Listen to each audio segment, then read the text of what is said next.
Overtime Hockey Talk. My name is Mark Paul. My co-host Justin Baker and I are ready to preview the 2021-2022 season with you. And our first victim is the lowly Pacific Division.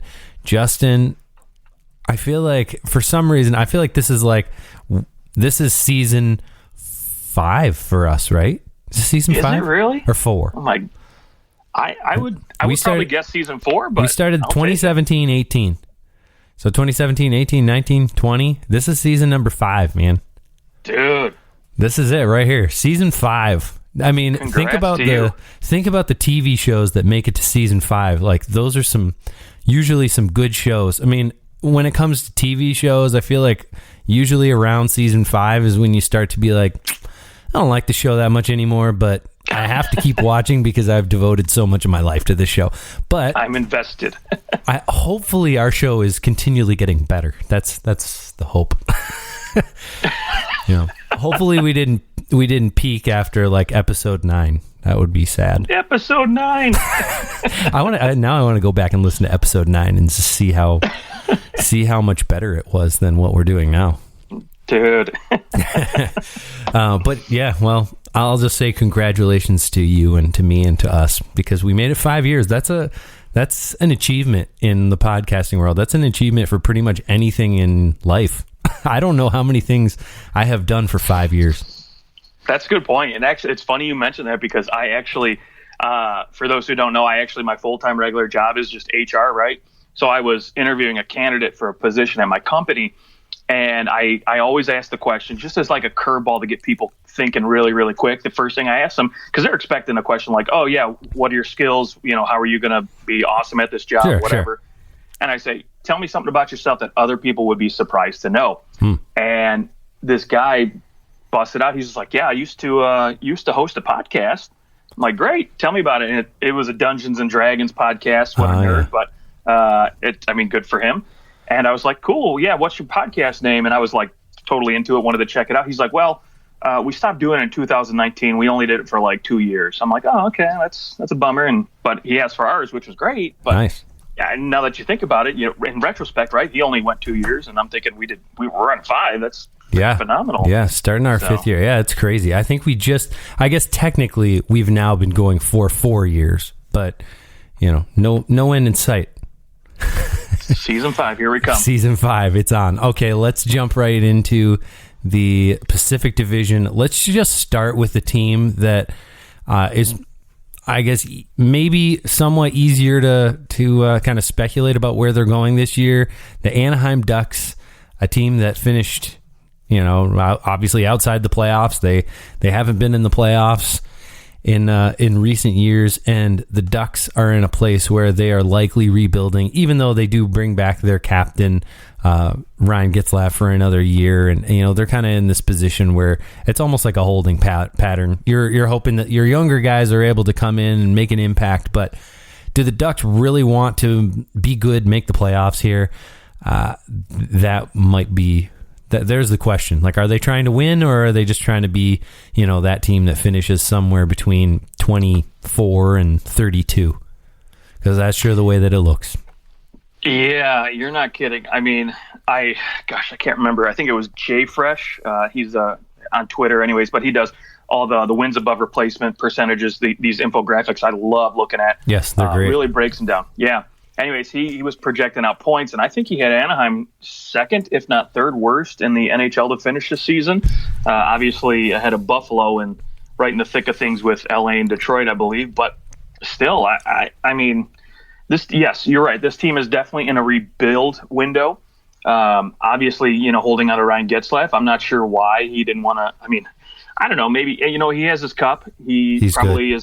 He's settled in there to, Anaheim with his family, I'm sure. And at this point in his career, is just like, yeah, I don't really need to go anywhere else and try to win it. I also understand with the way that with COVID and stuff being like, why now's like the worst time to move.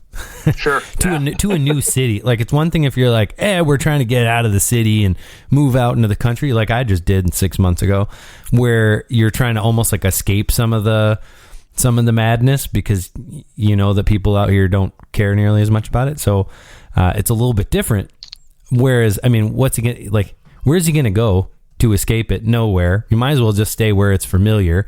And I mean, what are we looking at him going? Maybe he has like another year after this if he wants to, or maybe he goes, I wouldn't be opposed to getting traded to somebody at the deadline and just kind of taking a shot at another cup. I would get traded to Vegas. I mean, and I mean, why wouldn't you, right? And again, you know what? I think he's definitely got the potential to be a good deadline acquisition piece for a number of teams. I'm excited for him this year that at least he came back another year, because he's only 18 points away of breaking 1,000 points for his NHL career. Yeah. So hopefully that's in the back of his head, or doesn't jinx himself. And nobody wants to get stuck on 99 like Madonna. Right. 99, anything 99, it just feels weird. Like, just come on, feels weird. Really? You couldn't have played one more game? No, not if Mike Babcock benches you. So Getzlaf will be fine as long as they don't hire Babcock.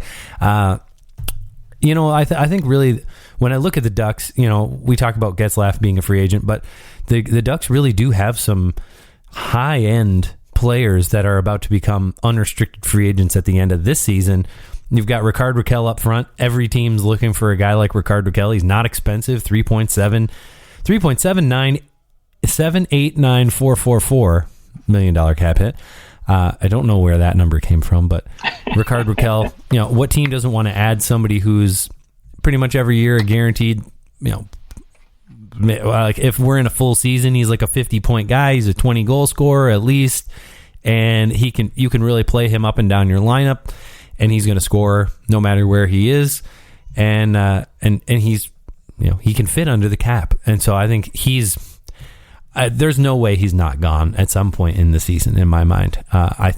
Anaheim's going to try to recoup some assets here as they head into this season. I think they give Rickard Rakell every opportunity to show that he's still a very valuable player on any team that he will be. He's going to get first line minutes, like top 6 minutes, and he'll probably run with it. And it's a contract year, and maybe you see Rickard Rakell go out and have a career year. Maybe like he had 69 points in 77 games in 17-18 with 34 goals. That's a pretty great year. But in terms of what he's been able to do the last 3 seasons, I think we're gonna see a player who's going to be motivated to go make some money. Yeah, I don't disagree with you at all. I think easily a 3rd-round pick in return for him if they do deal him at the deadline, and probably a little bit more depending on how the season goes. Yeah, definitely, probably at least a 2nd-round pick, especially because he's so cheap. Teams aren't going to have to give up. Nobody's going to have to do a little 3-way trade where they have to give up a 5th-round pick to have somebody snag $1 million. Like, it's not going to be an issue because he's so inexpensive. Yeah, and then on the back end, when you talk about free agents, I mean. Gosh, Hampus Lindholm, Josh Manson. These are 2 top 4 defensemen that are not only Josh Manson's a right-handed shot too, but he's such a leader in that locker room that he's going to leave a huge void on that back end. When inevitably, I think both these guys are probably going to walk out the door. I'm not sure, Josh Manson at, knocking on the door of 30 years old. I'm not sure if he wants to hang around for a rebuild for another 4 years. He does have a no trade clause but he just submits a 12-team no trade. So kind of no big deal. Yeah, exactly. Yeah, they can still find wiggle room for him there. Hampus Lindholm, obviously nothing to hinder the team from moving him. Still a fantastic puck moving defenseman. And, at $5 million, I think teams can find a way to wiggle it. And let me just say this, if Tampa Bay can find a way to get Denny Savard on their roster, any team can get Hampus Lindholm's contract on there. Very, very true. Yes, David Savard, not Denny Savard was a little water bug guy doing spinoramas in the 90s. Right. Yeah, I mean, Hampus Lindholm, you're essentially, this guy's not too far removed, maybe a season or two, where, people were talking, he's a number 1 defenseman. Last year, he's hurt basically all year. Like, he only played 18 games last year. So, it's hard to tell maybe where he's coming in. But my guess is the Ducks are going to be, they're going to be giving Manson, Lindholm, Rakell, they're going to be giving these guys opportunities to show what they're worth, because it will pay dividends for the Ducks as the season goes along. And maybe you even see one of these guys being dealt long before the the draft or the deadline because they can get more. The thing on the defensive side, though, is they really don't have many NHL defensemen. Like, they, at this point on Cap Friendly, they've got 5 defensemen that are currently signed. And then, you look up and down their minor league roster, and I mean, what do you want? Like Greg Paterin to come up and be your 6th defenseman? That doesn't sound great. I mean, Jamie Drysdale, I know that everyone's hoping that he'll make the jump, but the guy's 19 years old and probably not quite ready to play big minutes in the NHL. These are their 6th overall pick in the 2020 draft. You probably are assuming that they don't want to have him like rotting up with a really bad team playing third pairing minutes. That's not what you want. So chances are Drysdale plays most of the year in the minors. And that's probably the Ducks' biggest concern at this point is going to be who can they get. They need to actually be able to ice an NHL roster, and you can't do that if you were to ditch both Lindholm and Manson, let alone one of them at this point. They probably need to go out, sign people, or have some lower ledge defenseman coming back in return just so that they have a semblance of an NHL team. They have to look like they're sort of trying, I guess. Right. And that's the thing. If they do move one of these 2 guys, and if not both of them, there's definitely going to be some salary coming back. And I reckon it's probably going to be, that $1 million, base salary for just a number 6, number 7 defenseman that they have on their roster that maybe this contending team doesn't really care about losing. Right. To bring in a guy like that, for sure. They do have plenty of cap space. So there's players that are still out there unsigned at this point, and those guys are going to go for probably somewhere close to like a league minimum kind of deal. And I mean, it's hard to believe the guys that are still UFAs that are out there right now. I mean, you'd think that somebody would be like, yeah, let's take a flyer on Zach Parisi. Like, why not? I mean, right? Let's be honest. The rumor came out. He confirmed that he has signed a deal with the Islanders. Oh, I didn't actually see that. Where was I? But they just haven't filed it yet. It's all those, all those deals that they just signed like in one day. Yeah. Wink, wink. Where I actually heard, I think they have a bunch of these deals signed. They're just not announcing them, kind of thing. So, I mean, but still, you've got Travis Zajac, Ryan Donato, Tyler Bozak still out there, Bobby Ryan, who was having a nice year with Detroit, Eric Stahl, who, as much as his faults are, he can, if he's signed for cheap, he could definitely be a good presence on a 4th line. Alex Galchenyuk played well with the Leafs and moved up and down the lineup. He was all right. Like there's still some decent talent out there. Tyler Ennis. I mean, there's Franz Nielsen bought out by Detroit. I don't know if anybody's going to be willing to give him too much, but it'll be interesting to see where some of these lower level free agents, but guys who fill in rosters. It's almost like nobody's trying to fill their roster in. I mean, you've got David Backes just kind of hanging out there. I know that he's been garbage, but you never know what team will bring back a player like that. Who knows? I didn't mean David Backes. Who am I thinking of? Maybe Joe Thornton? Maybe that's who I'm. Yeah, I don't know where my brain just went, but David Backes isn't playing anymore. I don't think. I think he's probably good and gone, right? He played like 15 games last year. Yeah, something like that. I mean, listen, there's plenty of guys out there that I think teams are going to wait till they get to training camp, see what they got, and then they're going to pull the trigger. And I think at a few of these guys and say, hey, you know what? We don't have what we thought, or some of these guys just aren't ready, and so let's bring in some veteran guys here. Yep. And I mean, the guys who didn't get some their qualifying offers that are relatively young, like a Mark Jankowski. He's 26 years old. Take a flyer on him. You think there's somebody like Michael Dow Cole. He's out there too. But anyways, there's players to be had and to fill out a roster if you need players who can sort of play still. All right, let's go to the LA Kings. The LA Kings, I think, are beyond maybe San Jose and Anaheim. I think this division is wide open. Like truly, I don't see San Jose make the playoffs. I don't see Anaheim making the playoffs. Anyone else could make the playoffs in this division, in my mind. And LA is the team that has been rebuilding now for 4 years, and some of a lot of their key pieces have stuck around during this rebuild, and it appears that they're ready to go, right? Like, they signed Philip Deneau in the offseason. They trade for Victor Arvidsson. They are doing what they need to do. They bring in Alexander Edler as a free agent. I mean, is this team poised to make a run at this in the Pacific that's pretty weak? Yeah, I don't disagree with you. I think LA is primed to steal one of those top 3 spots in the Pacific. And you know what? I love the moves that they made during the offseason, mostly because for me, I think Quentin Byfield, Alex Turcotte, these two these are going to be their future number 1 and number 2, centermen down the middle. And I think, by bringing in a guy like Philip Deneau, who's just such a good two-way player, and they signed him for long-term, maybe a little bit longer than I feel comfortable with, but long enough to where, again, 2 or 3 years, they allow these guys to really mature and develop on that third line. They can play protected minutes, get some limited power play time, get the ability to maybe, not have to face the top-pairing defensive, guys on the opposing team and really huge. Shine. Especially since, this last season was a dumpster fire for younger players.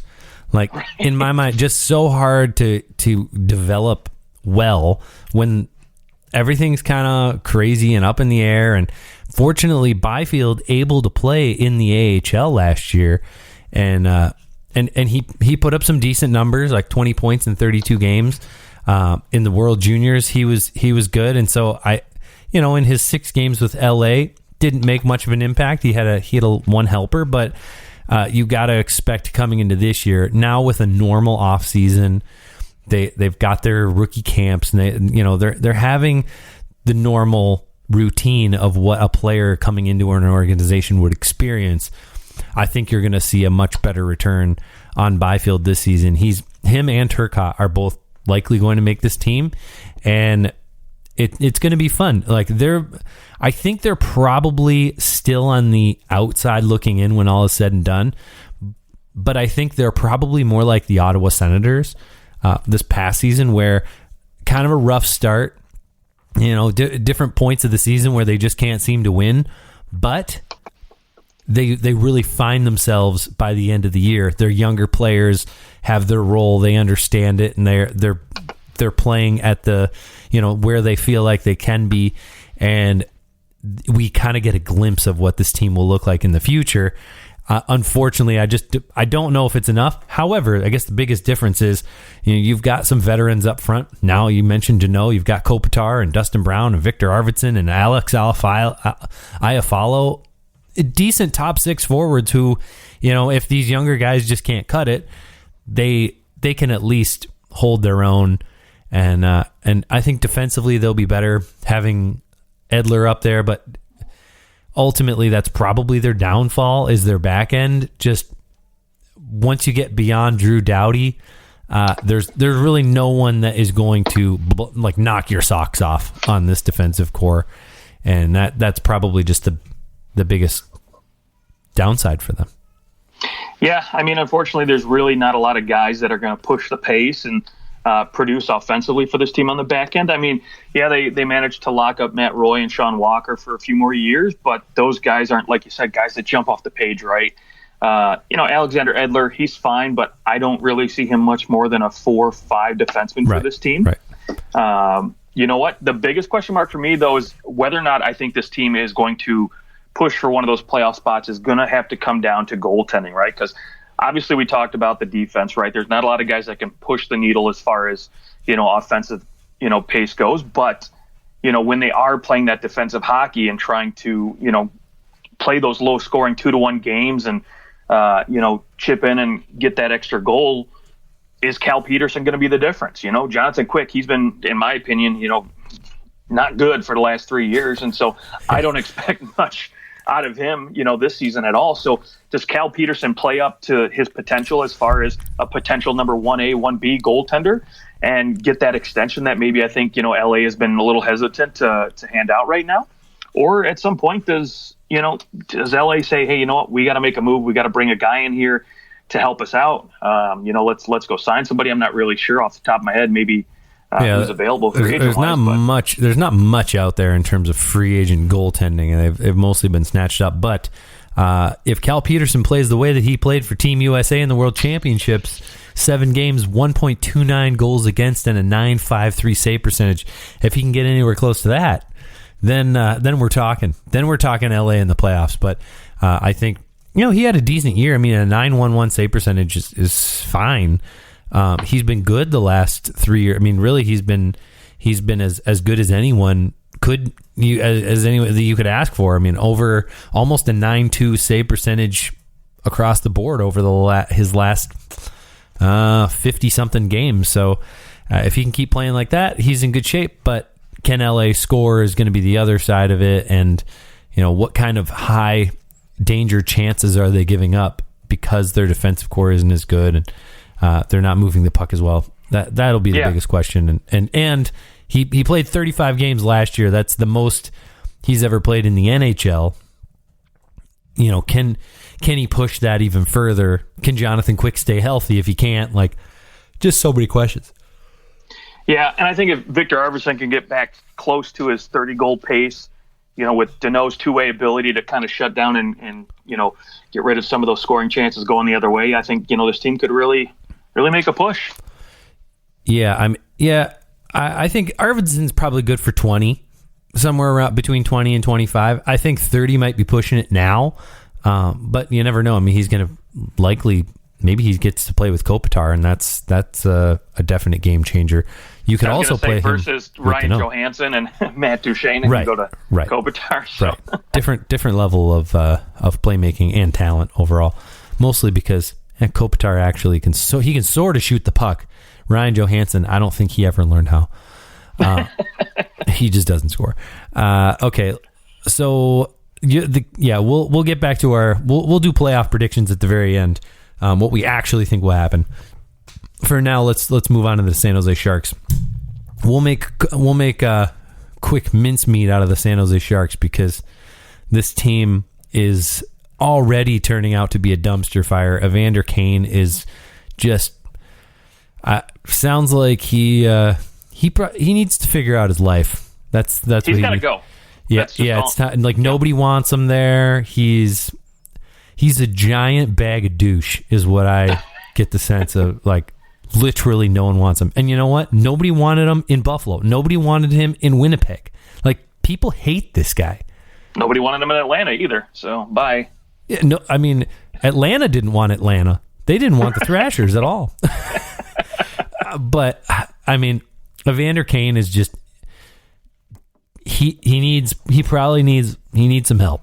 We'll say that without totally just ripping him apart like I just did a second ago. He needs help, and unfortunately he was their best player last year in terms of scoring. It's going to be hard to replace what really for the Sharks he's been a 30-plus goal scorer. Over the course of a full season, he definitely would score 30 goals every year, and he would put up 60 points. Good luck replacing that. Also came out today that Tomas Hertl is going to see how it goes as far as staying with the Sharks beyond this year. It basically made it sound like he might not want to stay during the year at all.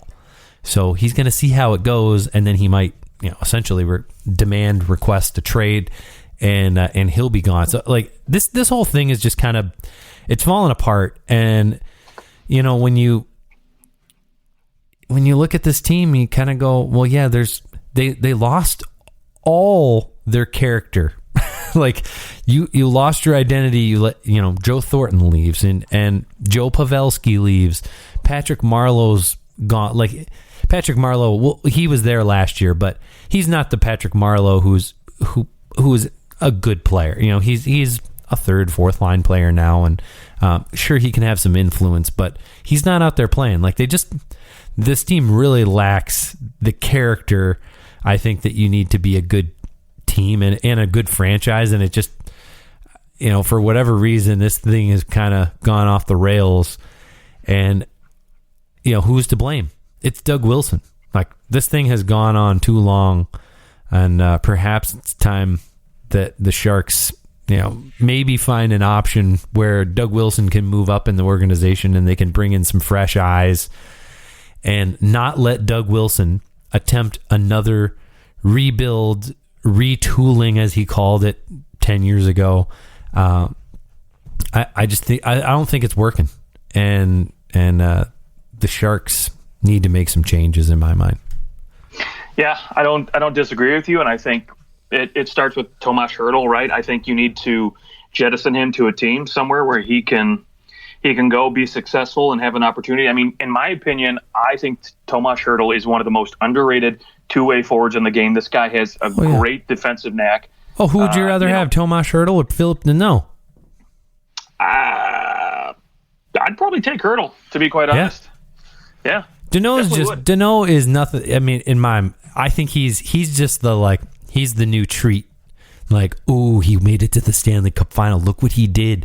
Yeah, he also scored 2 goals in the whole the whole playoffs. Not like, yes, he was shutting people down, but also he wasn't really tipping the needle in any direction offensively. Whereas Hertl absolutely knocks the needle towards a productive player and somebody who can pull in teammates around him and make them better.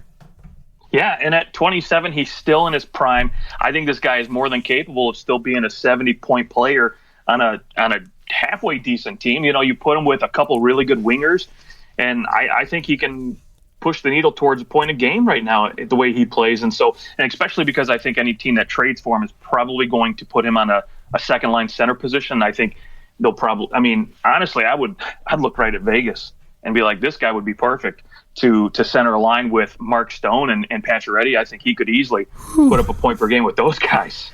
And you want to talk about a defensive line? I mean, they would shut everybody down.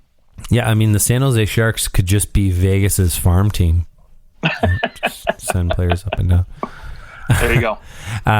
San Jose Sharks, I think, and goaltending wise, they have maybe the two.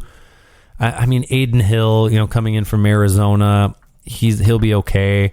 James Reimer, he's a good guy. I guess for all the talk about lack of character, James Reimer's at least he's one of the good guys, but he's also an aging backup goaltender. He's not going to have a huge impact on the ice.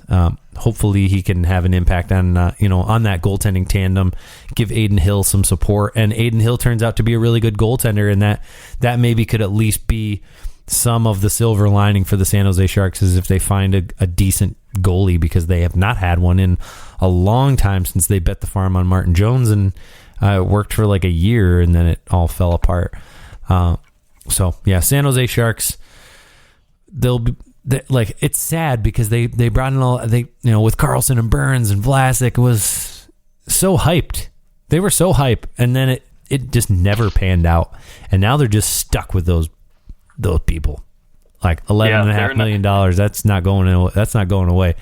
At least you can play on Bobrovsky in Florida. I guess that's the next comp to me is you've got Bobrovsky, and then probably the next worst contract at this point is Carlson. Oh boy! Okay. I mean, he's barely a number 3, number 4 defenseman, making $11.5 million. You could get 4 number 4 defensemen for what he's making. $3 million a year, pretty much. Brutal. I love it though. All right, let's who should we sneak over to? Oh boy, let's go Seattle. Okay, Seattle. Yeah, let's do it. The brand new team. I've had quite a bit of time to look at this team since the expansion draft and the entry draft, and I gotta say, goaltending wise, they're definitely in the top 10. I'd say for goaltending tandems, maybe the top 5 might be pushing it, but because I think Grubauer he's good, but he's been really good on, let's see, a team that won the Stanley Cup, and then Colorado, a team that could have won the Stanley Cup, that one of the best teams in the league. Now let's go see how good he is on a team that, they're going to be, they've got some nice pieces. They certainly are not going to be the cream of the crop. So let's see how well he can play in that situation. You hit it right. You hit the nail on the head, right? Because I actually had that in bold letters on my show notes. I said, never played for a bad team, right? So we're gonna see what this guy's made out of, because obviously, yes, you know what, he doesn't have to play, 60 games this season because he's got a really freaking good backup goaltender. But shoot, it's going to be sink or swim at this point because they've got nobody.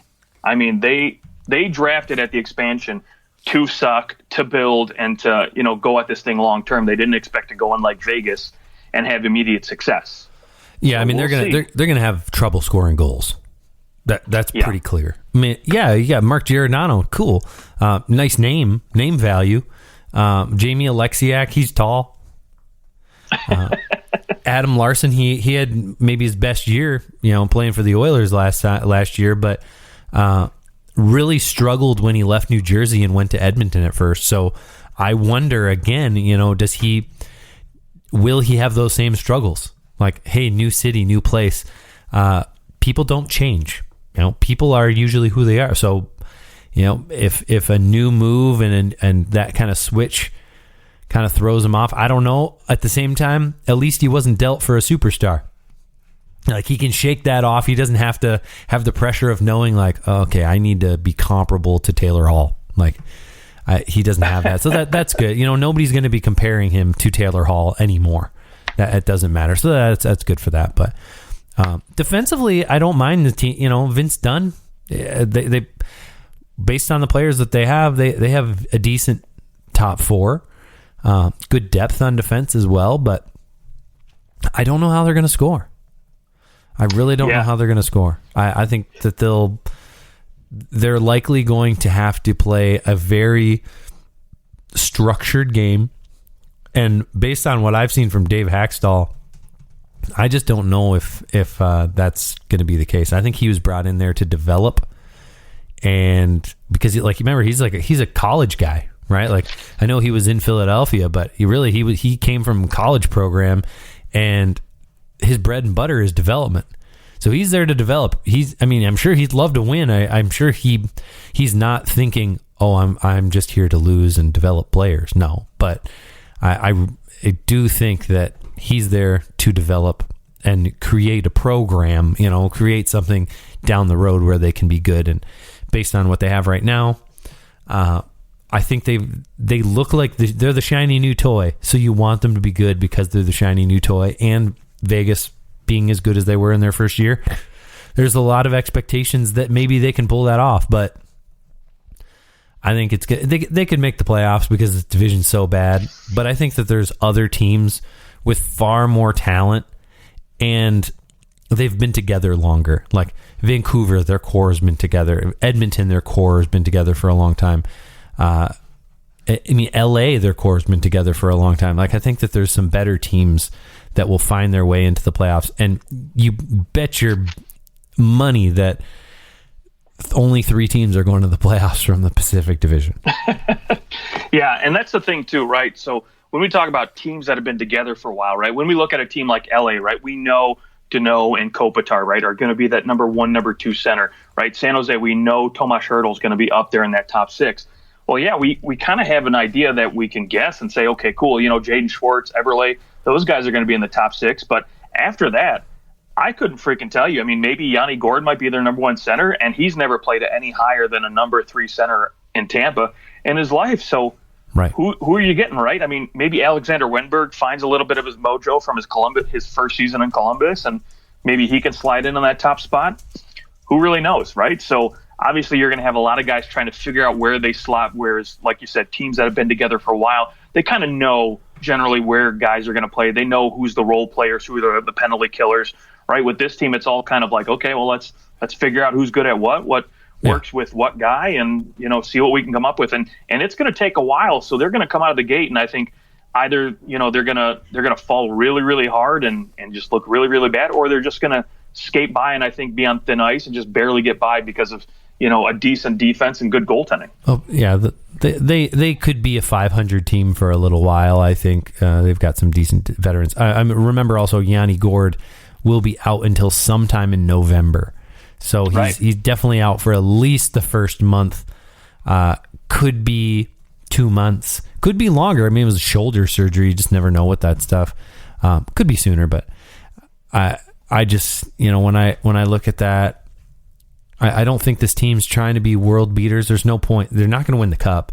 So you might as well just bank on the excitement of this team and acquire some really good assets at the draft. And I think that they could do that. I mean, they also have some UFA, like Mark Giordano's a UFA. They could flip him. Yeah, absolutely. Guys like Carl Yonkrock, Marcus Johansson, teams will line up and they'll pay to get these guys because they're good depth players that a lot of teams would love to have. Right. I mean, and everybody, here's really, I know everybody's kind of wondering, how long will it take Riley Sheehan to score a goal? I'm glad you said that. That's the big question. Okay.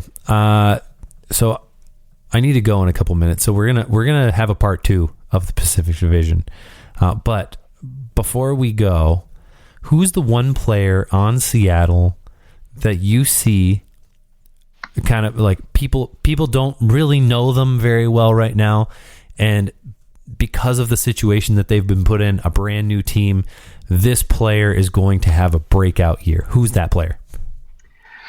Oh, boy, if I had to pick anybody, I think, honestly, Vince Dunn might be the guy, right? Because I think he's got an opportunity to play top-line minutes, and I think he's kind of been sitting behind most of his career behind, Petrangelo, Colton Parayko, yeah. Torrey Krug. He's been playing behind these guys the last few years that maybe he hasn't had an opportunity to shine. I think now it's, he has the ability to be a 30, 40-point guy, and obviously he's played, in St. Louis where they had a little bit more offensive firepower, but, maybe, hey, he gets to play top line minutes now instead of, the number 3-4 spot. And maybe he has that opportunity. Yeah. He's a double-digit goal scorer, most likely in a full season. And I think he'll probably put up at least 40, 45 points, maybe more, maybe 50 points, which would be fantastic. Especially since he's only at $4 million for the next couple of years. And then he's an RFA, so he's very protected. My pick would be Mason Appleton. He's going to be the guy that, skates under the radar. He had 25 points last year, 12 goals. I think that he's a 25 to 30 goal scorer for this Seattle team. He's my pick. He'll end up in the top 6 and likely on the wing. Might play a little center, mostly on the wing, and he is going to earn himself some money. He's an RFA at the end of the year.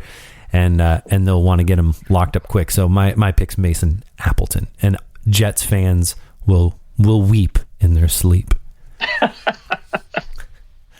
All right, that is our show. We'll do part 2 of the Pacific Division next, and let us know what you think of the first half, and let us know, hey, if you have any thoughts on the Vancouver Canucks, Edmonton Oilers, Calgary Flames, or the Vegas Golden Knights, let us know. We'll get it in the next show. Find us on Twitter at OT Hockey Talk. We will talk to you soon.